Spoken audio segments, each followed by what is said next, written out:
Bueno, buenas noches. En primer lugar, yo quisiera agradecer a la gente de la Embajada de Canadá y especialmente a Beatriz Ventura por hacer posible que el profesor Mario Bunge dé esta conferencia para nosotros, y también, por supuesto, a la gente encargada de las autoridades del laboratorio Rontal, que cedieron las instalaciones del auditorio. Y quiero decir algo muy breve, porque la presentación de Mario Bunge va a estar a cargo del doctor Juan Ascuaga. Hace más o menos 4 años, cuando nosotros decidimos formar el CAIR, sabíamos que el profesor Mario Bunge había ya empezado una lucha de hace varias décadas con respecto a los temas pseudocientíficos, y no dudó ni un instante y fue uno de los primeros que nos respondió y nos alentó a seguir en esta carrera en la cual estamos. Así que vaya mi agradecimiento personal y el agradecimiento de toda la gente del CAIR, porque realmente ha sido muy beneficioso que una persona de la talla del profesor Mario Bunge nos haya apoyado. Lo dejo con el doctor Juan Ascuaga. Gracias.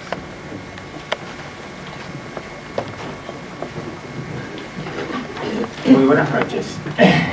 Es un privilegio que me ha concedido el CAIR darme el honor de presentar al profesor Mario Bunge.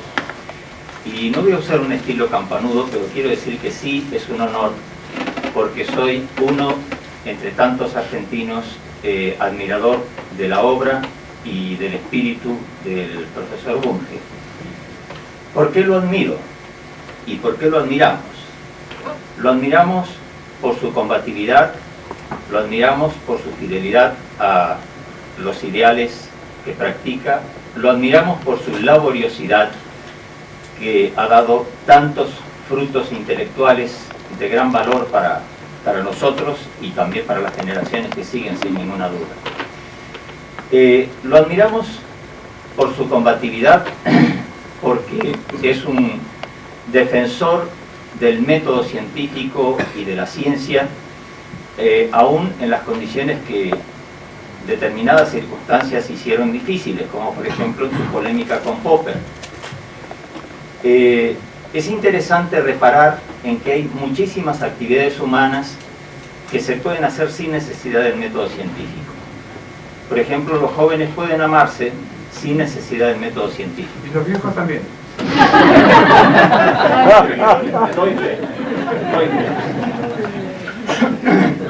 Los artistas pueden crear sin necesidad del método científico.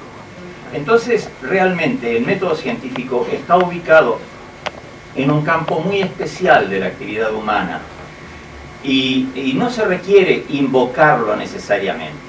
Entonces, esto nos hace reflexionar acerca de cuáles pueden ser los motivos por los cuales tanta gente bien intencionada y no tan bien intencionada invoca permanentemente su condición de científico, su condición de practicante del método científico, su condición de estar dentro de los marcos de la ciencia, etcétera, etcétera, para hacer cosas que realmente poco o nada tienen que ver con la ciencia y que de hecho no dejan ningún fruto. La ciencia sí deja frutos, la ciencia deja su producto permanentemente a través del trabajo de los investigadores, a través del trabajo de la reproducción de la ciencia.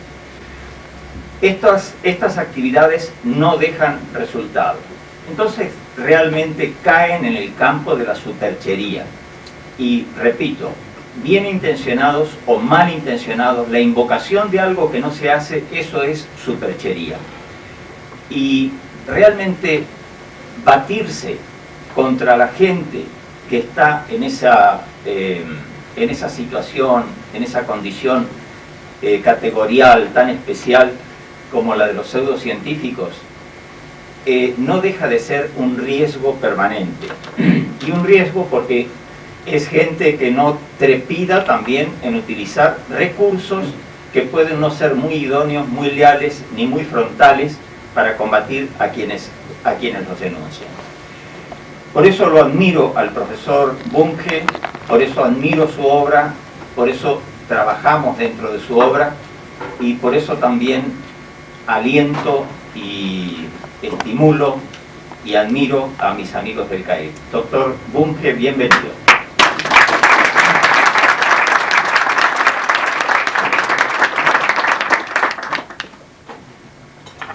Muchas gracias, doctor Azuaga. Me siento muy halagado que un investigador eminente en la neuropsicología me ha representado con esas palabras tan generosas. Hace unos años, en el 85, fui invitado a un congreso de psicología que se realizó en Rosario. Entonces vine con mucho entusiasmo de escribir un proyecto de estatutos para una sociedad de investigación de las pseudociencias. Y me di cuenta que no había ambiente en el Congreso de Rosario, me volví desalentado. Muy poco después, la gente de CAIP triunfó donde yo había fracasado. De modo que los felicito de todo corazón y espero que tenga el CAIP una larga vida, porque la superchería, el irracionalismo están haciendo avances no solamente en este país, sino también en todo el mundo.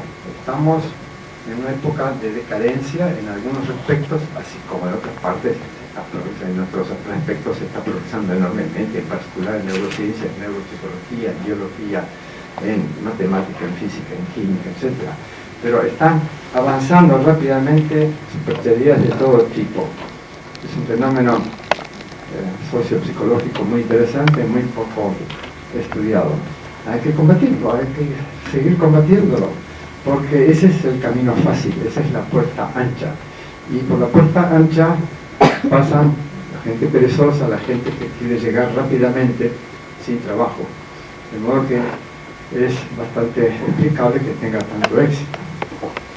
Bueno, yo quisiera recordarles a ustedes algo que la mayor parte de los científicos saben tácitamente, y es que la investigación científica incluye ciertos supuestos filosóficos, supuestos que no siempre salen a la luz en los escritos científicos, pero rascando un poquito se los puede ver. ¿Por qué son importantes los supuestos filosóficos? Porque si son malos pueden trabar, pueden obstaculizar el avance de la investigación, y si son buenos pueden favorecerla.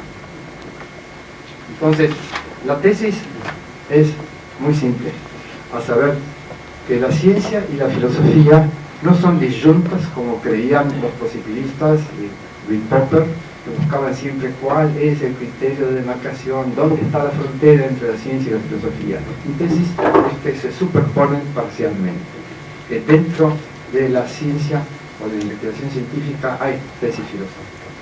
Empecemos por un poco de historia.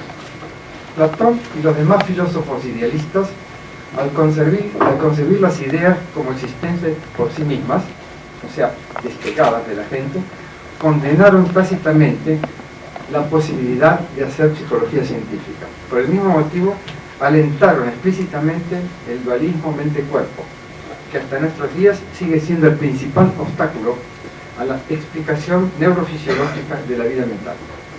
En cambio, su discípulo, Aristóteles, al rechazar la teoría platónica de las ideas y al insistir en que la mente no existe por sí misma, sino que es, lo que él decía, la forma del cuerpo, Aristóteles alentó la investigación psicológica. Pero la investigación psicológica en aquellos tiempos fue, desde luego, ya puramente empírica, ya puramente especulativa, y lo siguió siendo durante más de dos milenios. Descartes, el gran Descartes, tan revolucionario en todo lo demás, al reforzar el antiguo dualismo mente-cuerpo, mantuvo a la llamada ciencia del alma dentro de la teología y de la filosofía. incluso en una época en que la psicología médica seguía cultivando la tradición biológica, naturalista, materialista de Hipócrates y Galeno. El dualismo mente-cuerpo, en particular el paralelismo psicofísico de Leibniz, fue adoptado por Kant y sus seguidores, quienes además negaron que la psicología pudiese convertirse en una ciencia. En el siglo pasado, el dualismo fue adoptado por el pedagogo Herbart, así como por Alexander Bain, el fundador de la revista Mind.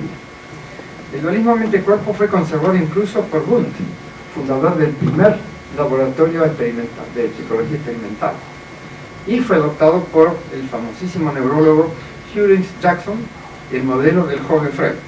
El Freud maduro, creador del psicoanálisis, adoptó en cambio la versión interaccionista del dualismo.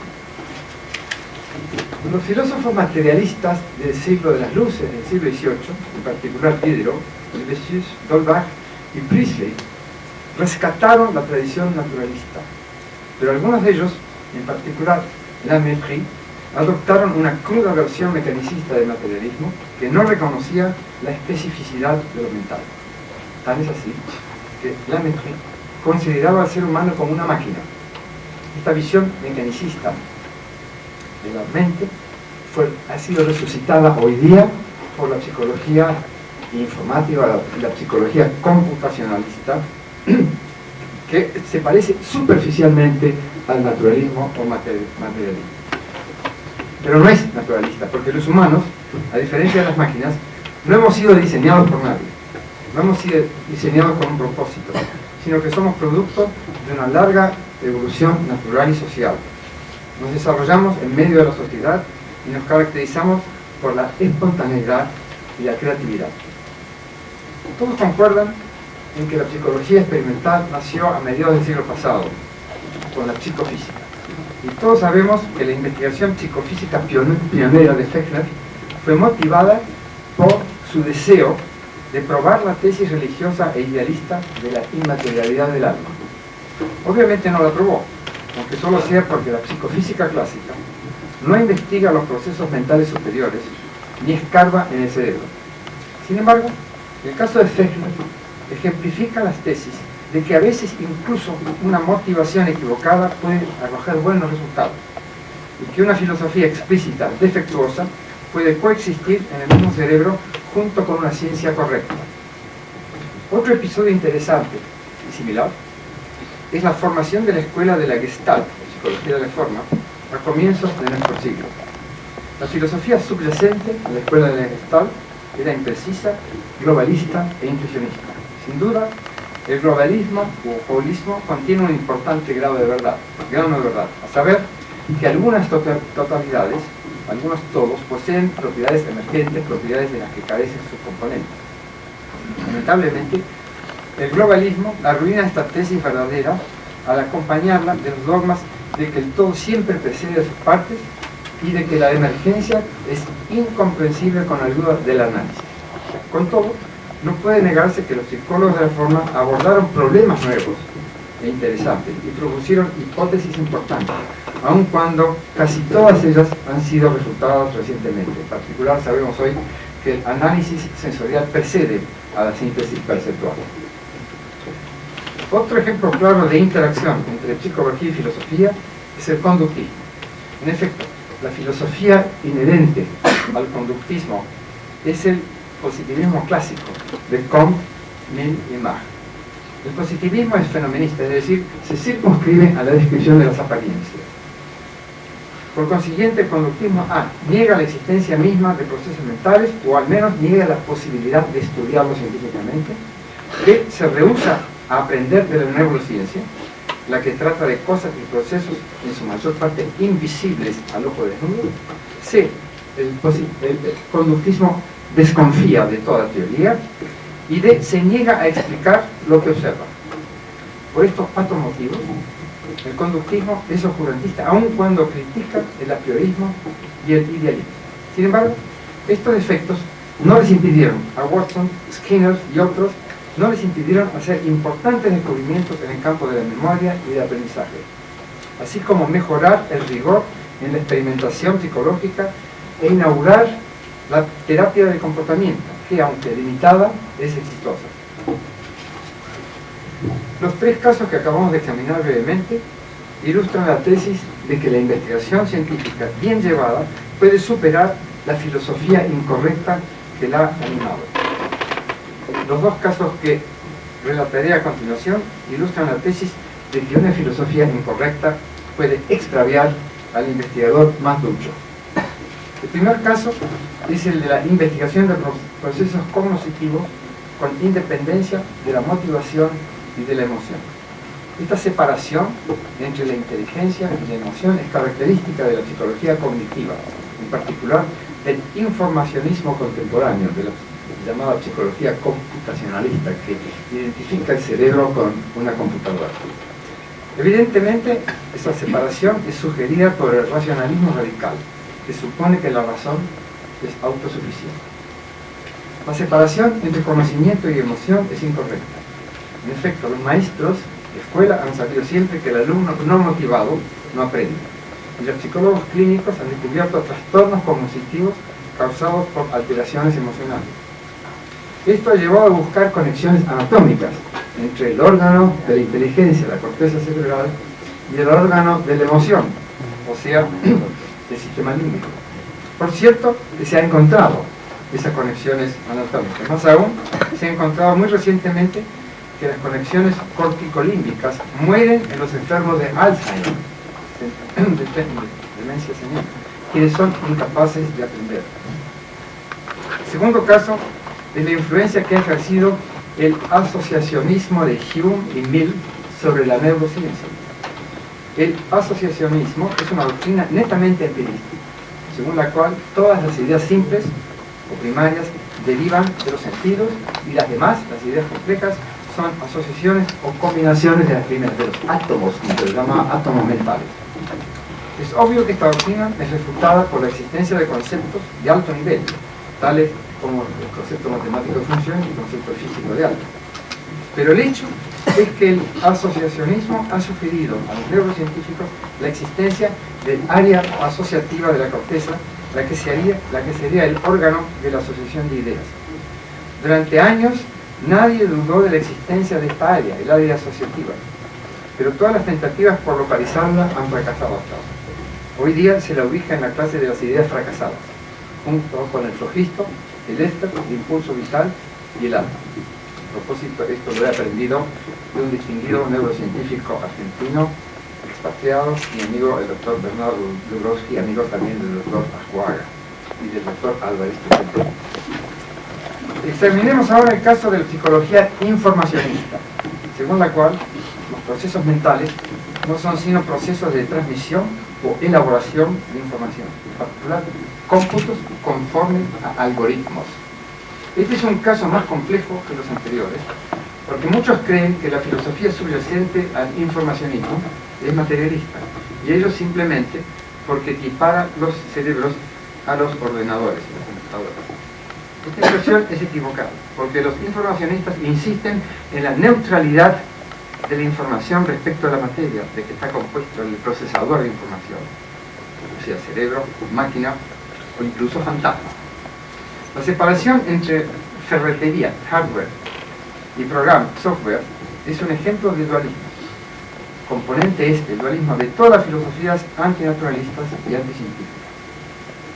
La psicología informacionista es abiológica, porque todo trozo de software humano se aprende, o sea, se graba en el cerebro.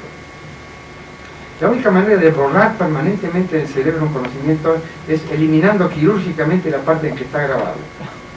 Pero no se apresuren ustedes a eliminar sus recuerdos desagradables de esa manera radical. Casi todos los recuerdos se borran de todas maneras al cabo del tiempo al desmontarse espontáneamente los sistemas de neuronas cuya actividad específica consiste en recordarlos. Más aún, la psicología informacionista contradice la hipótesis, bien confirmada, de que la motivación y la emoción interfieren, ya constructivamente, ya destructivamente, interfieren con el aprendizaje. La idea de que un trozo de software no es sino una colección de programas inmateriales es falsa. Es incluso falsa con respecto a los ordenadores, ya que todo programa está incorporado en un disco perfectamente material, una disquete. Las reglas o instrucciones de cálculo no existen autónomamente, a la manera de las ideas platónicas. Lo que sucede es que una vez que un programa ha sido concebido, podemos fingir, podemos hacer de cuenta que ese programa tiene una existencia ideal, independiente de su creador o su usuario. Lo mismo ocurre con las demás ideas. Por ejemplo, un matemático analiza un objeto matemático sin importarle quién ni en qué circunstancias lo creó. A los efectos del análisis conceptual no importa el que tales instrucciones se materialicen como procesos neurofisiológicos, pautas electromagnéticas en discos o papeles escritos. En efecto, la llamada ciencia de la computación, en particular la teoría de los autómatas, es abstracta. En particular, no se funda sobre la física ni sobre la neurociencia. No presupone ninguna ley natural. En cambio, la disciplina que estudia la llamada inteligencia artificial, que es una rama de la ingeniería del conocimiento, es así, descansa sobre la física y en años recientes hace uso creciente de la psicología fisiológica. La biopsicología o psicobiología o neuropsicología comprende la psicología fisiológica, la neuroetología, la neurolingüística, la psicología evolutiva propiamente dicha, no solamente la del desarrollo, la evolutiva, la psiquiatría biológica y la psicología del desarrollo individual, vista como el estudio de la maduración del sistema nervioso en su medio social. El combustible filosófico que energiza a la biopsicología es la hipótesis de que todos los procesos mentales son procesos cerebrales. Esta hipótesis se denomina habitualmente teoría de la identidad, pese a que aún no ha sido transformada en una teoría propiamente dicha, es decir, en un sistema hipotético deductivo. La biopsicología científica nació, como ustedes saben, en el siglo pasado. Basta recordar los nombres de Johannes Müller, Pierre Flourens, Paul Broca, Charles Darwin, Carl Wernicke, von Helmholtz, Sechenov, Bechterev y Pavlov. Es sabido que durante la primera mitad de nuestro siglo, la biopsicología fue eclipsada por el conductismo, la psicología de la forma y el psicoanálisis. Es menos sabido que este eclipse fue parte del movimiento ideológico de reacción contra la filosofía materialista, movimiento en el que tomaron parte neokantianos, neohegelianos, neotomistas, intuicionistas, positivistas y, hay que agregar, paleomarxistas. Recuerden ustedes que Lenin,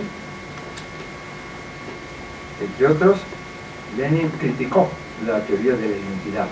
Dijo que la materia es opuesta a las ideas. Si no existiese esa diferencia de oposición entre ideas y materias, no se comprendería la oposición entre materialismo y bienismo. Y esa ha sido la filosofía. El dualismo ha sido la filosofía oficial en la ex Unión Soviética durante medio siglo. Sin embargo, la psicología, cuando volvió a emerger hacia 1850, la biopsicología lo hizo vigorosamente y no ha dejado de crecer. Ha producido una plétora de resultados notables, tales como los de Wilder Penfield, Donald Hebb, Brenda Milner, James Olds, Hans Lucas Teuber, Norman Geschwind, Mortimer Mishkin, Ronald Melzack, Larry Weisskranz y Ernst Pöppel, por mencionarnos pocos. La biopsicología ostenta ya 3 premios Nobel, si no me equivoco: Georg von Beckerschiff, David Hubel y Thorsten Wiesel. Pero sus métodos principales son los de unir los distintos capítulos de la psicología, fusionar a la psicología con la biología y poner en práctica la hipótesis de que sentir, percibir y pensar son procesos cerebrales, no actividades de un alma inmaterial accesible solamente a filósofos, teólogos, místicos y psicoanalistas. Hasta aquí hemos confirmado con una lista de casos históricos la tesis de que la psicología ha sido influenciada por la filosofía. Pero desde luego, por más que alarguemos esta lista, no lograremos demostrar que la psicología está necesariamente comprometida con la filosofía. Tanto más por cuanto la psicología ha sufrido el impacto de muchas escuelas filosóficas, desde el idealismo y el intuicionismo hasta el positivismo y el materialismo. ¿Podría ocurrir que esta dependencia de la psicología respecto a la filosofía fuese un indicador de su inmadurez científica, como sostendría un positivista? ¿No le sería posible a los psicólogos serios librarse de toda carga filosófica, buena o mala, como lo creen los positivistas y Popper? Intentaré mostrar a continuación que el ideal positivista de la neutralidad filosófica de la psicología y de la ciencia en general es ilusorio. Lo haré señalando que los psicólogos no pueden evitar utilizar un gran número de conceptos y principios filosóficos. Trataré de hacer notar también que no pueden eludir algunos de los problemas filosóficos más importantes e interesantes, tales como el problema mente-cerebro y la cuestión de la posibilidad de investigar objetivamente la experiencia subjetiva. Consideremos las siguientes oraciones tomadas al azar y dejemos de lado la cuestión de si son verdaderas o falsas. Concentremos la atención en los conceptos clave que figuran en las oraciones que voy a enunciar. De hecho, un análisis de la negación de estas oraciones va a dar el mismo resultado, a saber que los psicólogos emplean conceptos filosóficos aun cuando no siempre lo advierten. 10 ejemplos. Primero, todos los procesos mentales son procesos neurofisiológicos. Aquí figura el concepto filosófico muy general, ontológico, metafísico de procesos y mental. Segundo, todos los vertebrados superiores son capaces de tener procesos mentales. Procesos mentales. Es un concepto muy amplio. Es un concepto que comparte la psicología con la filosofía. Tercera oración. Todos los seres humanos son animales sociales y aprenden los unos de los otros. El concepto de socialidad es un concepto tan amplio que lo comparten las ciencias sociales y las ciencias biológicas con la filosofía. El concepto todos, por supuesto, que pertenece a la lógica, que es parte de la filosofía y de la matemática. Cuarto, todas las funciones mentales cambian en el curso del desarrollo individual y de la evolución de las especies, al cambiar las conexiones neuronales. Aquí también aparecen conceptos filosóficos. Quinto, lejos de ser mutuamente independientes, las funciones mentales constituyen un sistema funcional. Tenemos aquí el concepto final de sistema, el concepto de función, etc. Les ahorro las 5 oraciones restantes. Identifiquemos los términos filosóficos que figuran en estas oraciones. Ante todos los conceptos universales, todo y algunos, así como o de i o la com, se estudian en lógica. Lo mismo vale para son y para los conceptos de inferencia y de teoría, que figuran, por ejemplo, en la oración. Algunas teorías psicológicas comprenden conceptos borrosos, tales como los conceptos de inteligencia, conciencia, ello y proyección. Ahora bien, la lógica es parte de la filosofía, así como de la matemática. Puesto que el psicólogo emplea conceptos lógicos y puesto que la lógica es la única ciencia que no presupone ninguna otra ciencia, la psicología presupone a la psicología propiamente dicha. No es macaneo.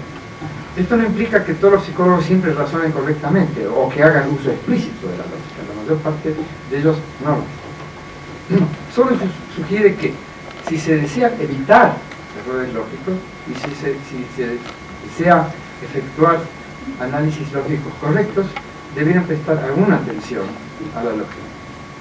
Los conceptos aserciones tienen sentido si la verdad es alcanzable, al menos en alguna medida, pese a los postmodernos, o si ciertas oraciones representan hechos, o bien son definiciones, topologías o fórmulas de la matemática pura. Los conceptos de procesos, de ley, sistema y evolución, que también figuran en las oraciones enunciadas, son muy generales.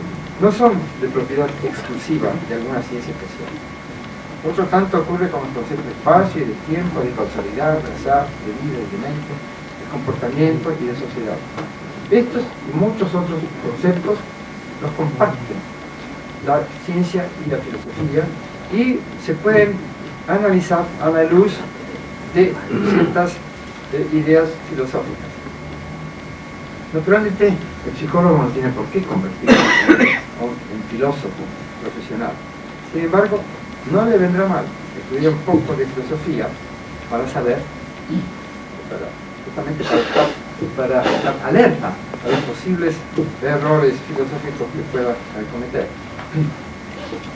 Los conceptos de conocimiento, de ciencia, pseudociencia y contactabilidad que emplea a menudo el psicólogo pertenecen a la teoría del conocimiento, otra rama de la psicología.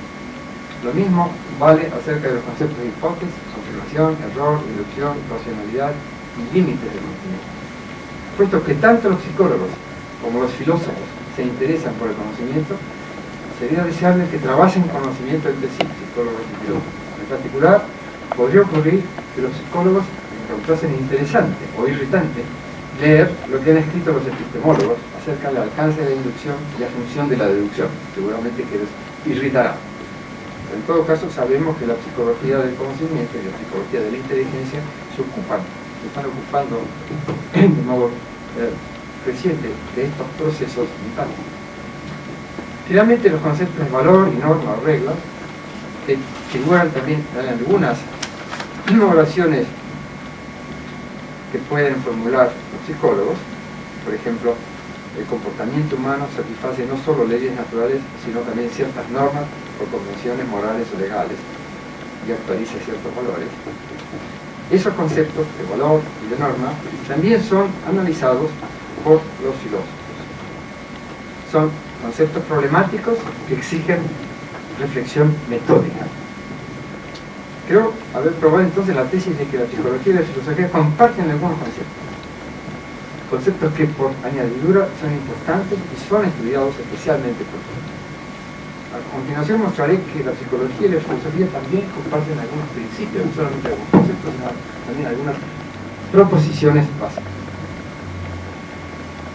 Someto a la consideración de ustedes la tesis de que todos los principios filosóficos que enunciaré a continuación son adoptados por algunos, quizá casi todos los investigadores en psicología científica. Aun cuando solo algunos de estos principios obrasen en la investigación psicológica, ello bastaría para demostrar la tesis de que la psicología contiene principios filosóficos, tanto más por cuanto la negación de estos principios probaría lo mismo. Primer principio. Muchos hechos, en particular hechos de tipo mental, son cognoscibles, podemos conocerlos, aunque solo sea parcialmente, imperfectamente y gradualmente. Nieguen ustedes esta proposición y sigue siendo una proposición filosófica. Segunda proposición. Un animal, en particular un ser humano, puede conocer un objeto concreto solo si ambos, el sujeto del conocimiento y el objeto del conocimiento, si ambos pueden conectarse mediante señales que el sujeto puede detectar y descifrar o interpretar. Tercer principio. La experiencia ordinaria o la intuición es necesaria, pero insuficiente para entender sistemas complejos, tales como el ser humano y la sociedad humana. Para entender estos sistemas complejos debemos valernos de la observación, del experimento y de la teoría. Cuarto, la observación y el experimento deberían ser guiados por la teoría y a su vez la teoría debería ser puesta a prueba por datos observacionales o experimentales. Hay una interdependencia entre la experiencia y la razón y no se trata de subordinar la una a la otra. Hay cooperación y conflicto entre ambos, pero no subordinación. Les ahorro las demás. Lo único que importa es, por el momento, es que las proposiciones que acabo de enunciar y sus negaciones son filosófico-científicas, es decir, pertenecen a la intersección entre la psicología y la filosofía. Contienen conceptos filosóficos y científicos, pertenecen a la filosofía de la psicología o metateoría de la psicología, como se dice hoy, y son adoptados o rechazados explícitamente por investigadores de psicología. Confeccionaré a continuación una lista de problemas que, por ser extremadamente generales y por referirse a la mente, al comportamiento o a la ciencia de ambos, son tanto filosóficos como psicológicos. Primero, ¿qué es la mente? ¿Es un ente inmaterial? ¿Es una colección de programas? ¿O una colección de procesos cerebrales? ¿O acaso ninguno de estos? Segundo, ¿están relacionados la mente y el cuerpo? Y si lo están, ¿cómo lo están? ¿Son lo mismo? ¿Son diferentes?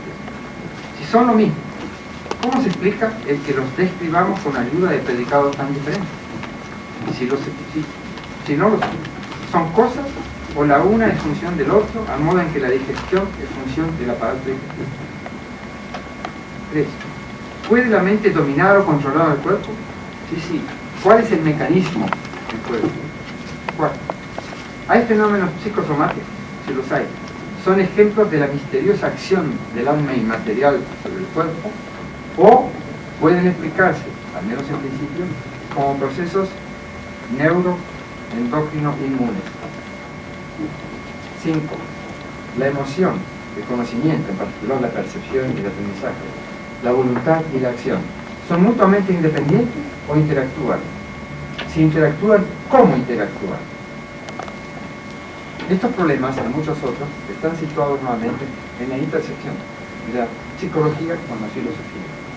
De modo que deben ser estudiados tanto por psicólogos como por filósofos. Solo pueden ser tratados con competencia por psicólogos con inquietud, no digo formación filosófica, yo no tengo ninguna formación filosófica, por ejemplo, pero tengo inquietud filosófica. Pueden ser tratados por competencia, con ayuda de herramientas y hallazgos de ambas disciplinas, la psicología y la filosofía. Puesto que los psicólogos utilizan conceptos y principios filosóficos y puesto que abordan problemas de interés filosófico, no debiera sorprender que adoptan posturas filosóficas y ocasionalmente se ven envueltos los psicólogos en controversias filosóficas, aunque no siempre bajo este rubro. Sin embargo, la mayoría de los científicos rehúye la controversia y no se detiene a examinar en profundidad o detalle sus propios credos filosóficos. Los positivistas y muchos antipositivistas, tal como Popper, les han dicho que la ciencia y la filosofía no se solapan. Y Thomas Kuhn les han dicho que la controversia es más típica de la teología que de la ciencia. La consecuencia común de esta despreocupación por la filosofía explícita es la incoherencia entre teoría y práctica. Por ejemplo, Helmholtz, ese genio universal, físico, psicólogo, uno de los primeros psicólogos fisiológicos, y filósofo, uno de los fundadores de la psicología fisiológica, Helmholtz, declaró su adhesión a Kant, quien había negado la posibilidad de la psicología experimental. El motivo es sencillo. A fines del siglo pasado, a comienzos de este siglo, era imposible sobrevivir en una universidad alemana a menos que se fuese neocantiano o neohegeliano. Si no, no tenía ningún prestigio. Walter Penfield, quien tanto hizo por renovar la psicología fisiológica y por confirmar la hipótesis de la identidad psiconeural, conservó el credo dualista y religioso que aprendió de niño. En resumen, la filosofía explícita de un psicólogo puede ser incompatible con la filosofía tácita, inherente a su investigación experimental. Algunas controversias científico-filosóficas se originan precisamente de tales choques, tales conflictos entre creencias tácitas y creencias explícitas. Y aquí algunas de las principales controversias filosóficas en la comunidad psicológica contemporánea. De nuevo, en la lista hay 10, que voy a leer nada más que las 5 primeras. Primera, ¿existe el mundo exterior al sujeto o todo lo que hay es una construcción mental? Por ejemplo, cuando Piaget habla de la construcción por el niño, del mundo, ¿toma en serio literalmente? Por supuesto, bueno, yo discutí este tema con Piaget, no, estaba diciendo es que el niño construye un modelo del mundo, no es que construye el mundo, pero de forma abreviada se construye su mundo. Pero el construccionismo ontológico está de moda entre los postmodernos, muy de moda. En otras palabras, el sujeto construye la realidad circundante o la modela, la representa. Este es el problema ontológico y nosológico del realismo y del antirrealismo. Segunda controversia. ¿Hay pautas psicológicas objetivas, o sea, leyes, o son todos los fenómenos accidentales? Este es parte del problema ontológico de la legalidad y es parte también del problema glosiológico de distinguir las pautas objetivas de las proposiciones que enunciamos para captar o para representar dichas pautas objetivas. Tercera controversia. El psicólogo debiera limitar su labor matemática a unir puntos experimentales y a calcular correlaciones de otros parámetros estadísticos, tales como promedios y varianzas, tal como lo exige el credo positivista, o también debiera arriesgarse a proponer explicaciones causales, probabilistas o mixtas. Este problema es tanto metodológico como ontológico. Cuarto, las teorías y modelos psicológicos representan hechos mentales de manera más o menos fiel, o son meras metáforas, analogías o incluso trucos retóricos, como sostienen los postmodernos. Quinto, las ideas científicas son procesos en mentes o en cerebros individuales, son construcciones sociales, o sea, convenciones, o planean por encima de la gente. Este es el viejo problema, parte del viejo problema ontológico mente-cerebro. Y cada una de estas preguntas ha sido contestada afirmativamente por unos y negativamente por otros. El propósito de recordarlas en este momento no es averiguar cuál es la respuesta fundada y correcta. Mi único propósito es mostrar que la ciencia, al igual que la ideología, en particular la teología, no está libre de controversias. Lo que sí es verdad, contrariamente a lo que afirman algunos filósofos, es que la discusión y la crítica son secundarias con respecto al descubrimiento, la invención y la comprensión. No es cierto que primero viene la crítica. Antes de poder criticar algo, alguien tiene que pensar eso criticable. El motivo salta a la vista, o decir, para poder discutir una idea o para poder ponerla a prueba, hay que empezar por pensar. También es cierto que, a diferencia de lo que sostiene la nueva sociología de la ciencia, la sociología postmoderna, constructivista y relativista, las disputas científicas, a diferencia de las disputas ideológicas, pueden conducirse de manera racional y pueden dirimirse honestamente a la luz de datos empíricos y argumentaciones lógicas.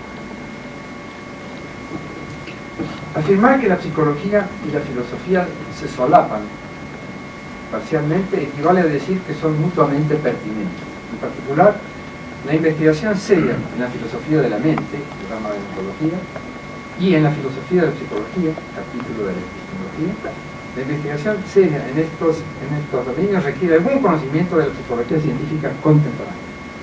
Sin embargo, en la actualidad, la enorme mayoría de los filósofos de la mente y de los filósofos de la psicología, entre ellos Dennett, Foucault, Kripke, Popper, Putnam y los secuaces de Wittgenstein, se rehúsan a enterarse de la existencia misma de la psicología contemporánea, en particular de la biopsicología.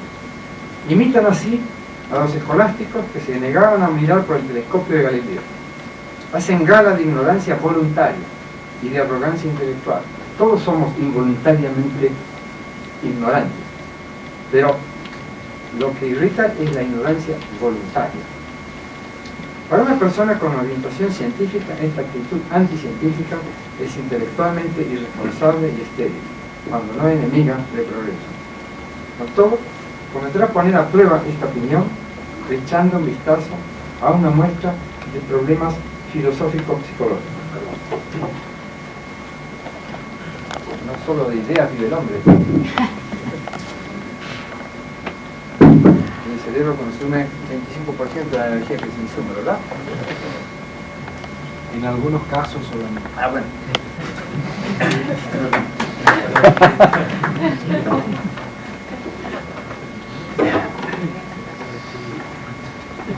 El más importante de estos problemas filosóficos psicológicos es, por supuesto, el antiguo problema mente-cerebro, y en particular la cuestión de si los procesos mentales son neurofisiológicos.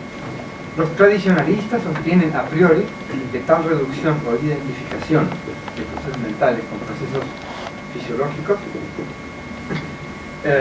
es imposible.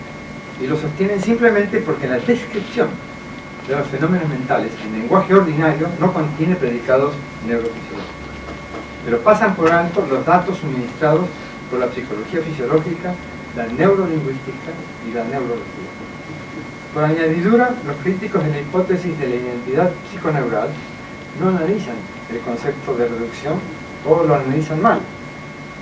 E incluso partidarios de la hipótesis de la identidad, tales como Patricia Churchland, lo analizan mal en términos de analogía.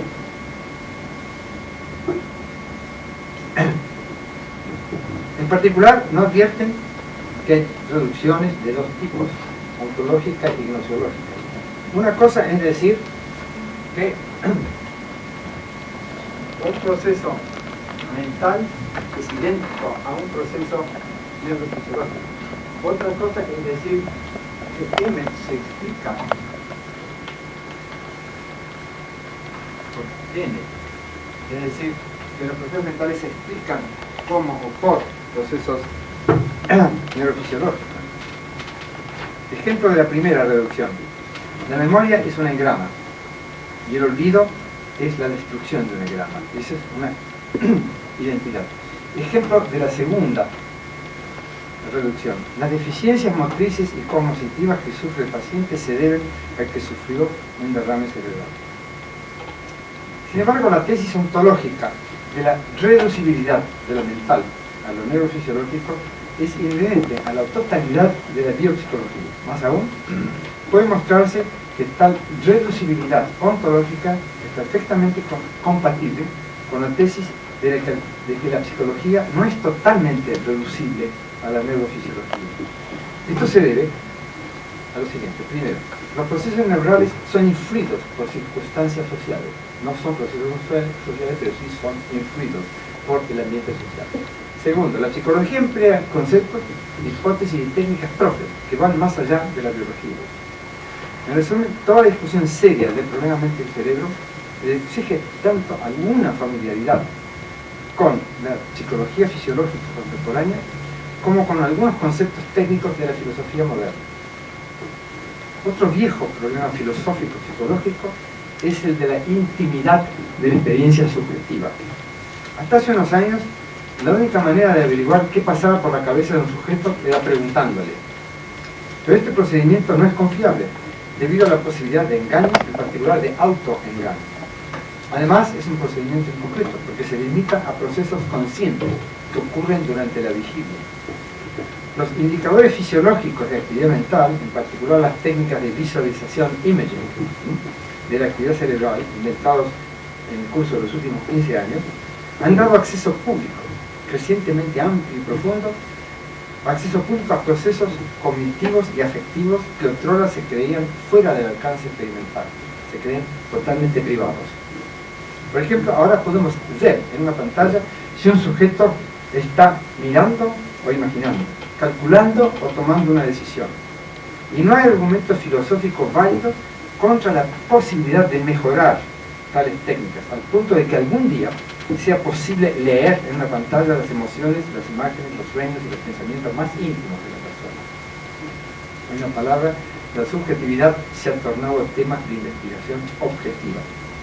Esto asusta tanto como maravilla. Y esto nos recuerda la importancia de mantener y acrecentar la democracia para impedir que estos descubrimientos alguna vez puedan ser utilizados para vigilar todo lo que pensamos y soñamos. Nuestro tercer y último ejemplo es la cuestión de si las computadoras pueden imitar en todo a los cerebros. En el curso del último medio siglo, los filósofos funcionalistas, junto con la mayoría de los psicólogos cognitivos de fe computacionista y expertos en inteligencia artificial, han venido afirmando categóricamente la identidad esencial de cerebros y computadoras, o de mentes y programas. Esta afirmación no solo ignora las serias limitaciones de los ordenadores y programas actuales, algunas de las cuales algunas limitaciones serán sin duda superadas. También ignora las objeciones más serias de que, primero, a diferencia de las computadoras, nosotros podemos plantear problemas, dudar, criticar, creer y autoprogramar. Eso de plantear problemas. Los ordenadores sirven para ayudarnos a resolver problemas, no plantearlos. Segundo, a diferencia de los chips de ordenadores, las neuronas pueden actuar espontáneamente, o sea, en ausencia de estímulos. Pueden ganar y perder dendritas y botones sinápticos, y pueden autoensamblarse en formas impredictibles.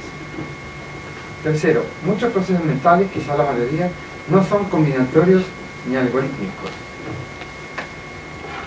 Cuarto, el conocimiento, aunque distinguible de la motivación y de la emoción, es inseparable de la emoción y de la motivación. Quinto, la existencia de modelos matemáticos de algunas funciones mentales no implica que el ego calcule todo lo que hace.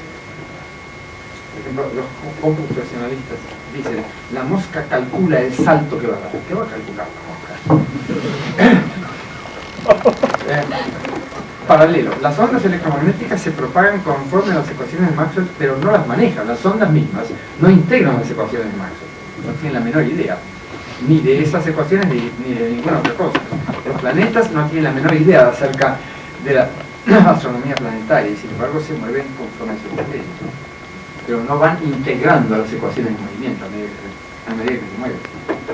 En conclusión, quien quiera desea atacar los problemas de la naturaleza de la mente y de la psicología, debiera empezar por informarse de lo que está pasando en la psicología contemporánea y en particular en su avanzada, que es la biopsicología.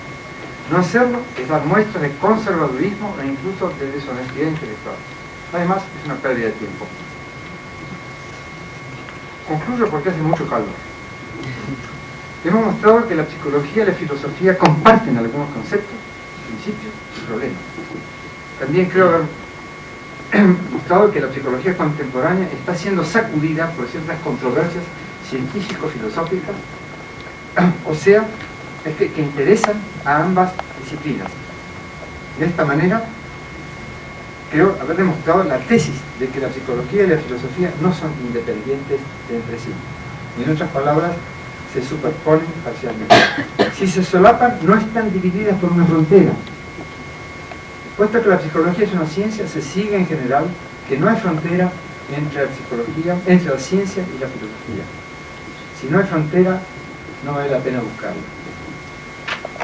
La búsqueda entonces de un criterio de demarcación entre ciencia y filosofía, búsqueda que ha ocupado tanto al empirista Rudolf Carnap como al racionalista Karl Popper, es vana. Y si esta búsqueda es vana, podemos sospechar que se origina en concepciones erradas, tanto de la ciencia como de la filosofía. Esta es una de las razones por las cuales no podemos seguir ni a Carnap ni a Popper, aunque debemos aprender de ellos. Otro motivo de nuestra discrepancia con los positivistas y los popperianos es que ninguno de ellos cree en la relevancia de la neurociencia a la psicología. En efecto, ni siquiera están enterados de la existencia de la biopsicología, ni en particular están enterados de que la biopsicología es propulsada por la hipótesis filosófica, y originariamente filosófica, de la identidad, de lo mental y lo neural. Una de las moralejas de esta historia es que los epistemólogos debieran estar al día con la ciencia si desean promover el avance de la ciencia en lugar de obstaculizarla. En resumen, los psicólogos no pueden esquivar la filosofía porque nadan en ella. Solo tienen la libertad de optar entre una filosofía correcta y fértil o una filosofía falsa y estéril. Sin embargo, los psicólogos no debieran limitarse a consumir filosofía y hacerla clandestinamente los domingos. También debieran filosofar explícitamente, en particular, debieran intervenir activamente en el debate sobre el problema mente-cerebro. La filosofía es demasiado importante para dejársela a cargo de filósofos prisioneros de doctrinas indiferentes a la ciencia, cuando no hostiles a ella.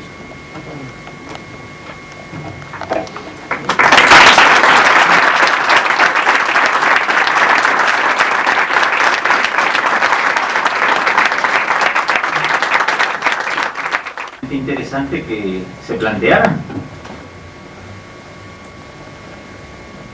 Adelante. Le quería preguntar al profesor Bunge cómo era la crítica a Patricia Chartrand respecto de su reduccionismo, porque no esté bien eso. El análisis que ella hace de la reducción me parece incorrecto formalmente, por lo tanto no distingue entre reducción ontológica y reducción gnoseológica, y en segundo lugar hace recurso, cita Mary Hesse, hace recurso a la concepción de metáfora, al concepto de metáfora, y no hace ninguna falta. El problema de reducción es un problema bastante complejo que ha sido tratado por los epistemólogos habitualmente desde un punto de vista puramente lógico. Se dice que, por ejemplo, un concepto se reduce a otro cuando es definible en términos de otro, y que una proposición se reduce a otra cuando es deducible de otra.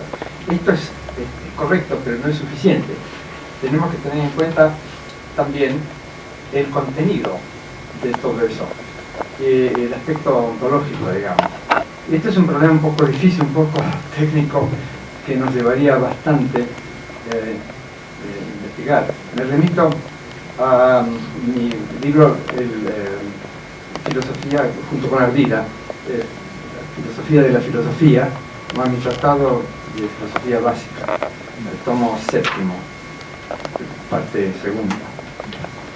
Pero es un problema interesante y abierto, que los positivistas iniciaron su investigación correctamente, creo, pero no la terminaron. ¿Alguna otra inquietud? Seguramente debe haber muchas, o tal vez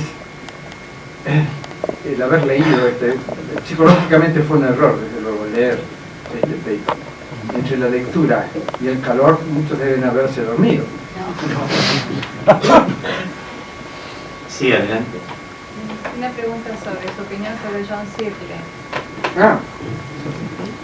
Bueno, yo creo que ha progresado mucho en los últimos años. Me acuerdo haberme encontrado con él en Londres en un simposio SIVA sobre el problema mente-cuerpo a fines del 79, en diciembre del 79, y era completamente ingenuo, no sabía la diferencia entre dualismo y, por ejemplo, creía que la mayor parte de los neurocientíficos y de los psicólogos apoyaban la tesis de la identidad, y no creía, por ejemplo, que hubiera diferencias filosóficas, pero creo que él ha hecho una crítica muy interesante a los computacionalistas. Desgraciadamente no creo que haya hecho un aporte constructivo, positivo a la filosofía de la mente o a la filosofía de la psicología. Su aporte crítico es importante, pero no es suficiente. Está muy bien, yo lo aplaudo, pero no es suficiente. Sobre todo aquel cuento del cuarto chino, ¿no?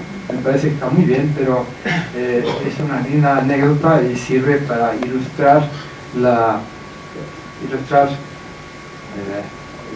falla de la tesis según la cual la mente o el cerebro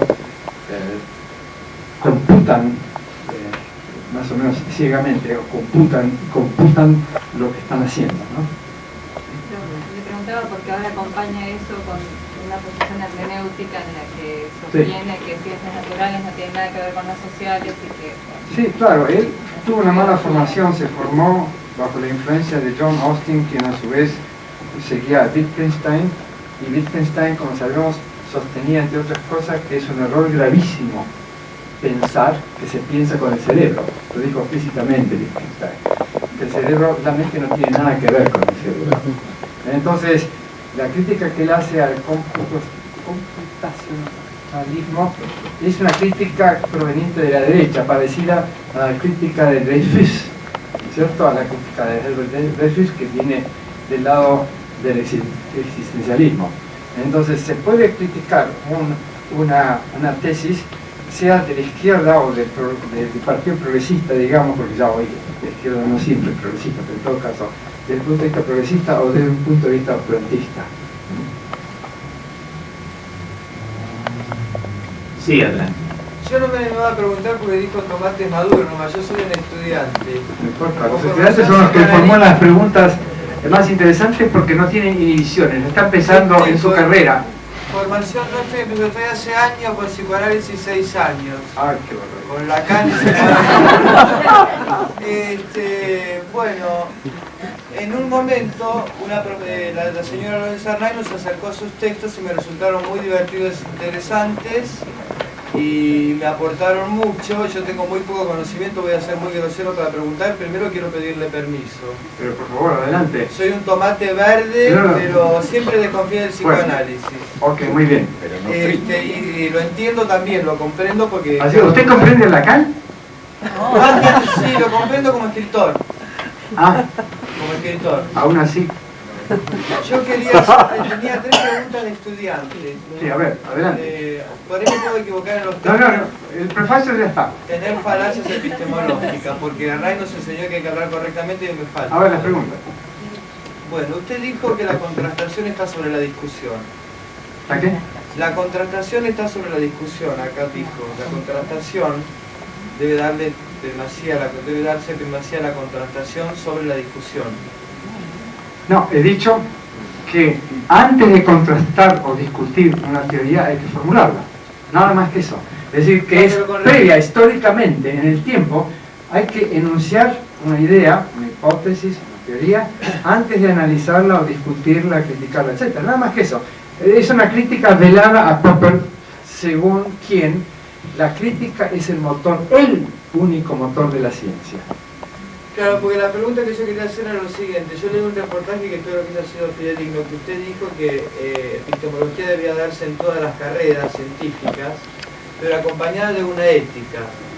Yo querría saber, es una pregunta un poco campera que le hago, la ética, usted habló de la importancia de la ética. Si usted es monista, y todo es monista materialista, y usted es realista, monista materialista, la ética, ¿qué lugar ocupa materialísticamente? ¿De dónde le viene filosóficamente? Muy bien, es una pregunta válida. La respuesta es la siguiente. No hay que confundir el materialismo ontológico, filosófico, con el llamado materialismo moral o ético. El materialismo moral o ético es igual al hedonismo, la búsqueda del placer, la búsqueda de lo material, digamos así, no tiene nada que ver. Un materialista puede tener una ética perfectamente honorable, decente, no tiene nada que ver una cosa con la otra. El materialista enfoca la ética, enfoca las normas morales desde un punto de vista científico. Se pregunta cuáles son las raíces biológicas o sociales de las normas de conducta moral. Es decir, no cree que las normas morales nos vengan de arriba o que sean inventadas arbitrariamente o que exista un derecho natural o una moral natural, sino que se pregunta como se preguntó un semi-irracionalista como fue Henri Bergson en un libro muy lindo, biológicas y sociales de las normas éticas. Ese es un enfoque materialista. Primera pregunta contestada. Segunda. Bueno, si me permite. Quería preguntarle, en la misma vez, usted no quiere llamar subjetivo, algo siempre escapa. No la posibilidad absoluta de ser dueño de la verdad. Subjetivo no quiere decir que no esté al alcance de la investigación. No lo entiendo. Si usted dice, por ejemplo, en la pseudopsicología, por ejemplo... No, desde su arco científico, digo, ¿cuáles considera variables extrañas? O sea, las variables que escapan, las que no son ni pertinentes ni dependientes, las extrañas. Así nos enseñaron a usar el epistemología. Bueno, extrañas. Para mí esa noción es extraña. ¿Qué? Para mí esa noción es extraña. ¿Qué pasa con esa noción extraña? No lo entiendo. Vamos a ver. A ver si le entiendo. Los conductistas hacían una distinción entre las variables observables, las variables que se pueden manipular y medir, y las variables intervinientes. Decían, por ejemplo, que el placer o el dolor son variables intervinientes porque describen de forma ordinaria estados internos a los que no tenemos, decían ellos, no tenemos acceso científico, objetivo, etc. Las llamaban variables intervinientes y decían que había que eliminarlas, había que prescindir de ellas, o a lo sumo había que considerarlas como variables auxiliares sin ningún estatus científico. Pero que el ideal conductista era relacionar directamente las respuestas con los estímulos, sin pasar por las variables llamadas intervinientes.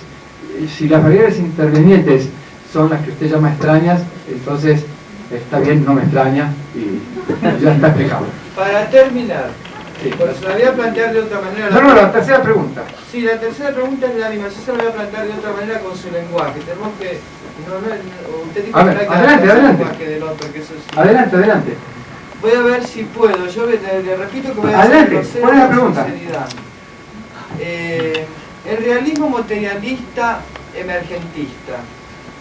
Hay que partir de allí, según usted. Un momentito. No hay, Monista, materialista. No, un momentito. El realismo es una posición gnoseológica Sí. independiente del materialismo, que es una posición ontológica. Por ejemplo, Santo Tomás era realista, pero no era materialista. No era materialista porque creía en ángeles, etc. Pero era realista. Era realista, es decir, él creía en la existencia del mundo exterior y creía también en la posibilidad de conocerlo. Pero no era materialista. Los marxistas suelen confundir realismo con materialismo. Se puede ser realista sin ser materialista, se puede ser materialista sin ser realista, son independientes. Yo soy a la vez realista y materialista, pero no es lógicamente necesario. Bueno, yo le pregunto, surrealismo monista materialista, yo le hice algo sobre eso a ver si lo comprendí. Se me quedó una pregunta, que a mí me parece que a partir de ahí se progresa la ciencia, eso es lo que me parece a mí, que a partir de esa posición se progresa. Que sí. Se puede partir de... Ahora yo pregunto, ¿eso no tiene algo de ludismo, aparte, a pesar de su utilidad? Porque si esto es real, ¿por qué existe el dualismo? O sea, hay una posibilidad, si la posibilidad es el realismo, ¿es lineal la relación del sujeto-objeto? Bueno, no entiendo lo que significa una relación lineal entre sujeto y objeto. La relación lineal yo digo que si está definida realismo, matemáticamente. termino para no molestar más, que si y no estoy contra su teoría porque yo no soy facilitador, soy bestia. Yo le digo, si la relación, si el realismo es lo que hay que partir, monista emergentista, que lo entiendo perfectamente, yo considero que eso es un ludismo. Ahora, ¿por qué si fuera todo realista, como usted propone, monista emergentista, por qué hay parapsicólogos, por qué hay dualistas, por qué la relación no es directa en el hombre? Porque hay gente que piensa distinto. Yo no digo que todo sea realista y monista, que toda la gente lo sea. No, ya sabemos que no lo son y justamente por eso es necesario criticar a quienes no lo son. Lo único que digo es que tácitamente, cuando no explícitamente, un investigador científico es realista, es decir, supone que aquello que investiga, sea estrella, átomo, sapo o ser humano, existe independientemente de que él lo sepa o no. Es decir, que él no lo ha creado. Lo que él hace es estudiarlo, no crearlo. Primero, digo eso. Segundo, llega un momento, los físicos no son dualistas, obviamente, no aceptan, los físicos, ni los químicos, ni los biólogos, aceptan la existencia independiente de las ideas. No dicen, por ejemplo, este átomo está penetrado de tales ideas, o esta reacción química procede empujada por ciertos fantasmas o ciertos ángeles, etc. Son materialistas sin saberlo, o sabiéndolo. ¿Por qué no lo son también los psicólogos? Nos preguntamos. ¿Por qué la psicología ha sido durante tantos siglos la ciencia anómala? La ciencia que no ha adoptado explícitamente, en forma uniforme, la tesis materialista de que todo cuanto existe es material o propiedad de algo material.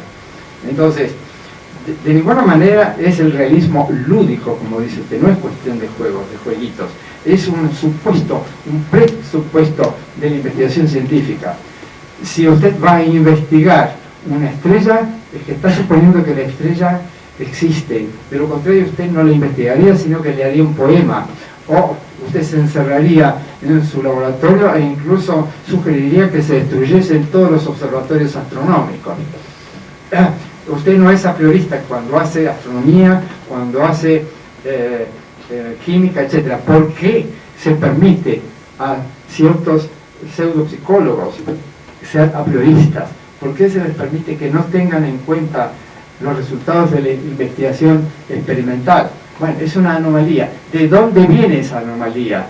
Creo que viene de prejuicios religiosos y de prejuicios filosóficos, el dualismo mente-cuerpo, etcétera, etcétera. Esa anomalía va desapareciendo a medida que el enfoque biológico de lo mental se va expandiendo, a medida que se van descubriendo, por ejemplo, la neurolingüística va descubriendo por lo menos la localización cerebral de ciertas funciones, se va expandiendo. Pero el realismo es condición necesaria para la investigación científica y el materialismo es condición suficiente. Y es favorable el materialismo, pero no es indispensable.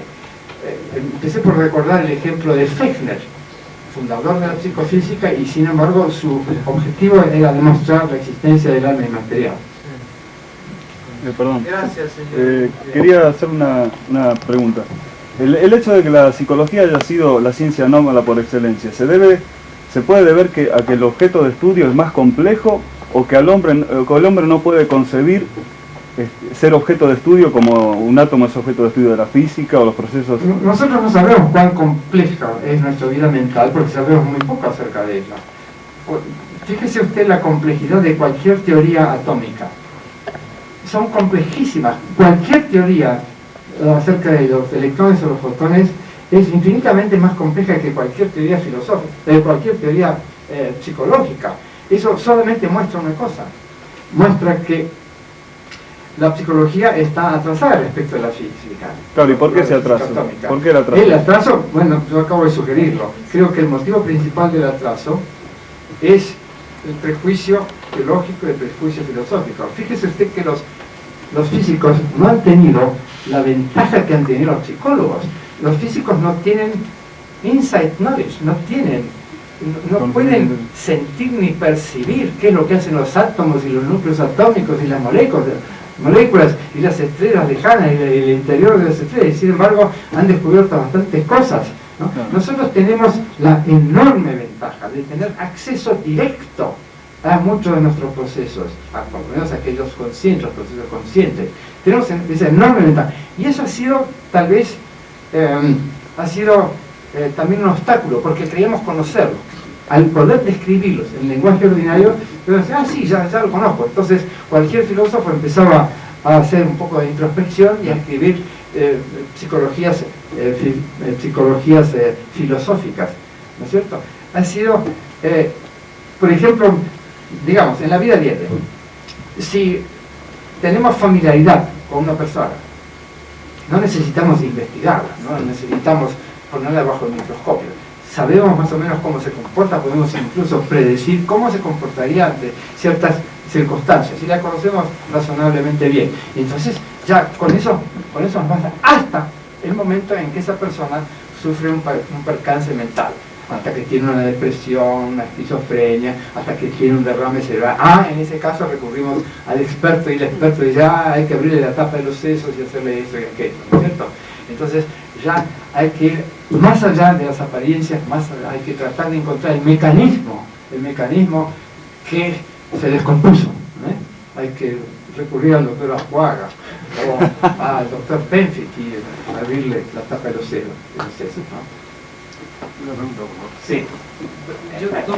Dos preguntas, profesor, básicamente de ignorante, digamos. Uno de los problemas de la psicología no es también la inferencia de la normalidad a partir de la observación de la anormalidad en muchos casos. Y el segundo problema es... No sabía contestar esa primera pregunta, simplemente no sé. Y el segundo problema es en el dilema mente-cerebro.